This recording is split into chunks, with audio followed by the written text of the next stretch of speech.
Kalau dulu tentang iradatuka tajrida ma'a iqamatillahi iyaka bil asbabi minasyahwatil khafiyah. Sekarang masuk kepada yang kedua sebaliknya. Wa iradatuka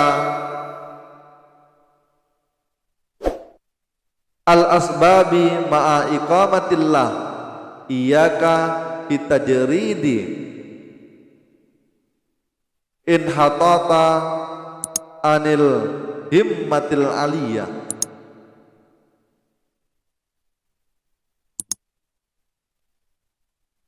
Maka keinginanmu itu sebaliknya, keinginanmu untuk berusaha kasab, padahal Allah telah menempatkan dirimu pada golongan orang yang harus beribadah tanpa kasab. Maka keinginan yang demikian itu berarti kau telah turun daripada semangat yang tinggi. Nah, kan ada orang yang dipermudah rezekinya oleh Allah Subhanahu wa taala. Dia jadi orang kaya, ya, menjadi orang yang kaya, akan tetapi dia masih lasak. Karena yang paling penting kita harus mengerti tentang maksud Allah. Ketika Allah mempermudah rezeki kita, berarti Allah menginginkan kita untuk melulu beribadah kepadanya. Kita sudah punya saham di mana-mana, atau menjadi kiai, menjadi ulama, banyak tamunya, orang ngasih uang, orang sedekah kepadanya, dan seterusnya.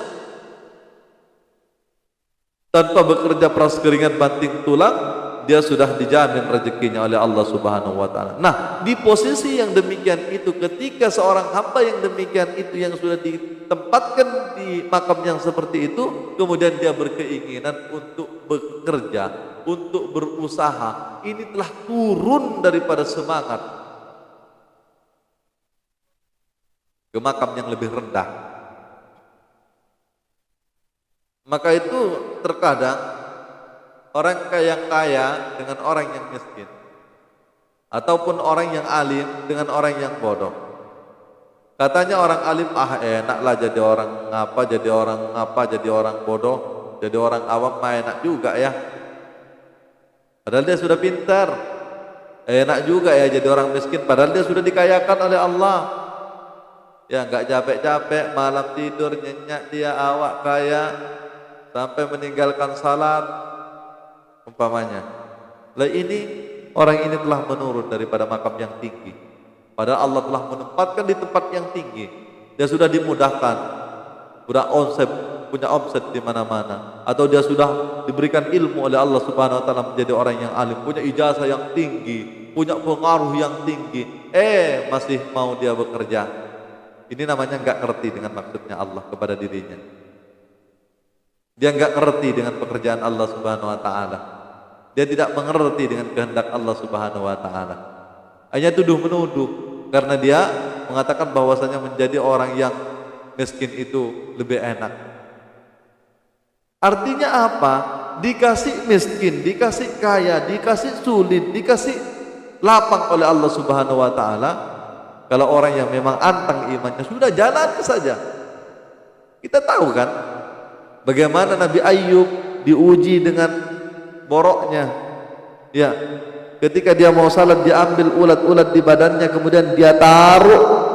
Setelah dia salat, kemudian ulat-ulat itu diambil kembali, dia kemudian dimasukkan. Namun kita ini bukan tingkatan saya, bukan tingkatan kita lah. Ya, cuma ini contoh ditampilkan di dalam Al-Quran. Ya, itu tingkatan para nabi. Ya syukur-syukur kalau ada sekarang di zaman sekarang ini yang bisa seperti itu. Ya paling tidak kita masih bisa bersabar dengan kemiskinan lah, masih bisa bersabar dengan ujian-ujian yang ada, masih bisa bersabar kalau kita difitnah orang. Ya paling tingkatan kita itu ya begitu. Kalau tingkatannya seperti Nabi Ayub tadi, kalau tingkatannya seperti Nabi Musa, Namrud diuji dengan orang tuanya dan seterusnya, Nabi Nuh diuji dengan istrinya, dengan anaknya, yang kafir semuanya, umatnya semakin memusuhi, merajalela ujiannya.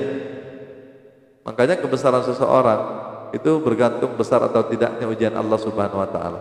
Kemudian Yang kedua yang menentukan kemuliaan seseorang bersabar atau tidaknya, kebiasaan dia bijaksana atau tidak bijaksananya ketika dia menangani masalah.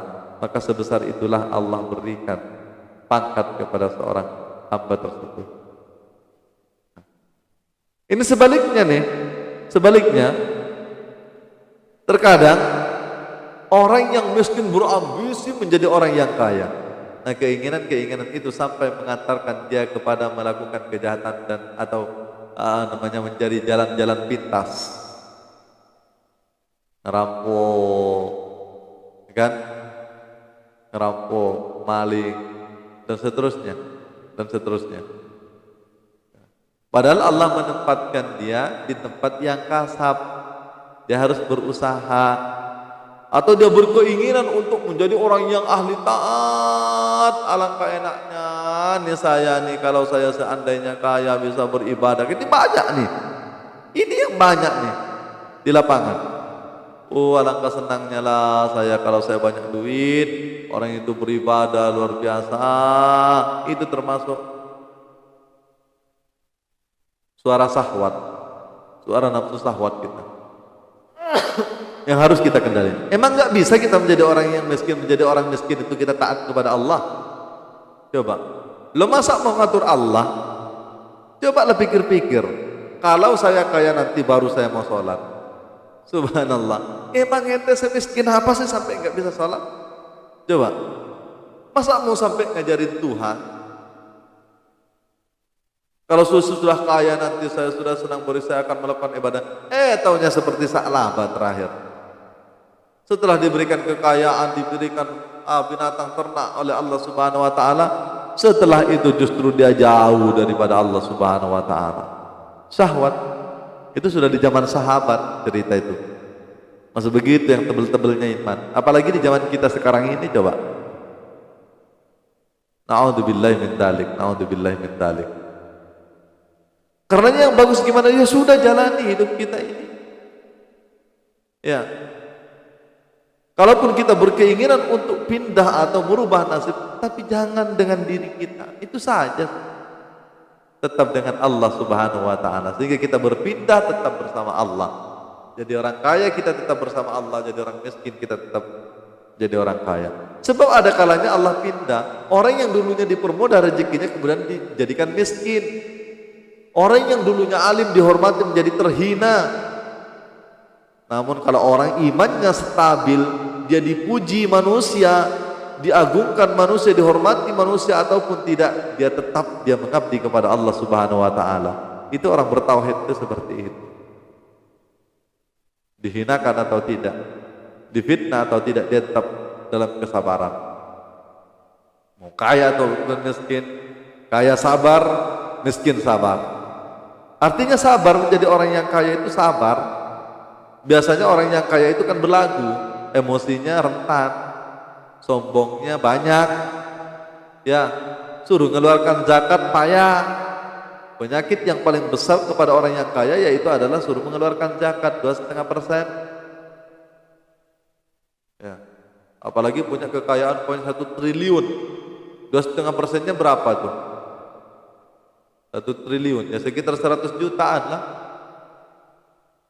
Kalau tak salah 100 juta apa 1 M itulah. Berat bagi dia untuk mengeluarkan zakat. Maka itu karena ditenggelamkan oleh Allah Subhanahu wa taala. Sa'labah dijadikan miskin lagi, dimatikan binatangnya oleh Allah Subhanahu wa taala. Kenapa?